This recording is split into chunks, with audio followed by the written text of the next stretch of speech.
करा बनती बजा तोरे ग्वाला डीजे चंचल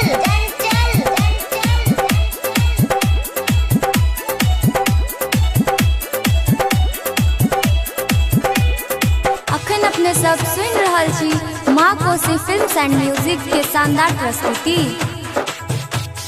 तुझको पुकारे कान्हा तेरी राधा रानी, तेरी राधा रानी, तेरी राधा रानी। गोकुल की सारी गोपी तेरी है दीवानी, तेरी है दीवानी, तेरी है दीवानी। तुझको पुकारे कान्हा तेरी राधा रानी, गोकुल की सारी गोपी तेरी है दीवानी, तेरी है दीवानी। तेरा खेल है बड़ा निराला, सुन लो हो रे वो नंद लाला, जरा बंसी बजा तोरे ग्वाला।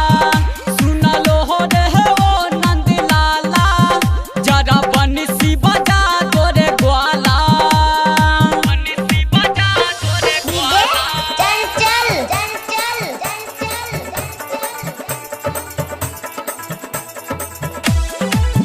जरा बंसी बंसी बंसी बजा तोरे ग्वाला ग्वाला।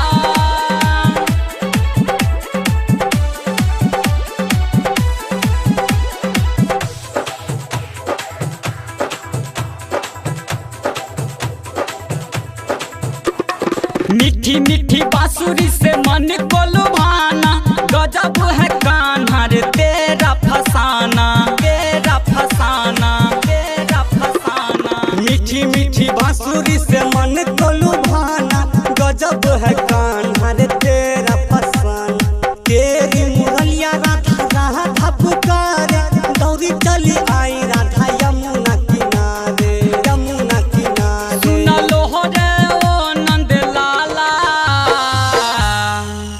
जरा बंसी बजा तोरे ग्वाला। सुन लो हो रे ओ नंद लाला, जरा बंसी बजा तोरे ग्वाला। सुन लो हो रे ओ नंद लाला, सुन लो हो रे ओ नंद लाला।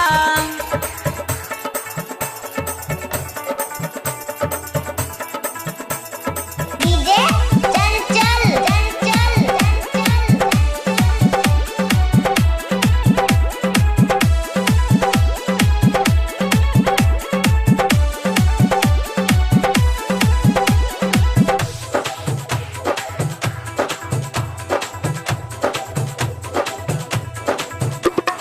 नाम रे कान्हा तेरा दुनिया में शोर है, कहता है कान्हा रे तू माखन चोर है, तू माखन चोर है, तू माखन चोर है। नाम रे कान्हा तेरा दुनिया में शोर है, कहता है कान्हा रे तू माखन चोर है। राइटर अनुज तुझ पे लिखे कहानी, चंदन नीतीश की सुन लो जुबानी, सुन लो जुबानी। तेरा खेल है बड़ा निराला,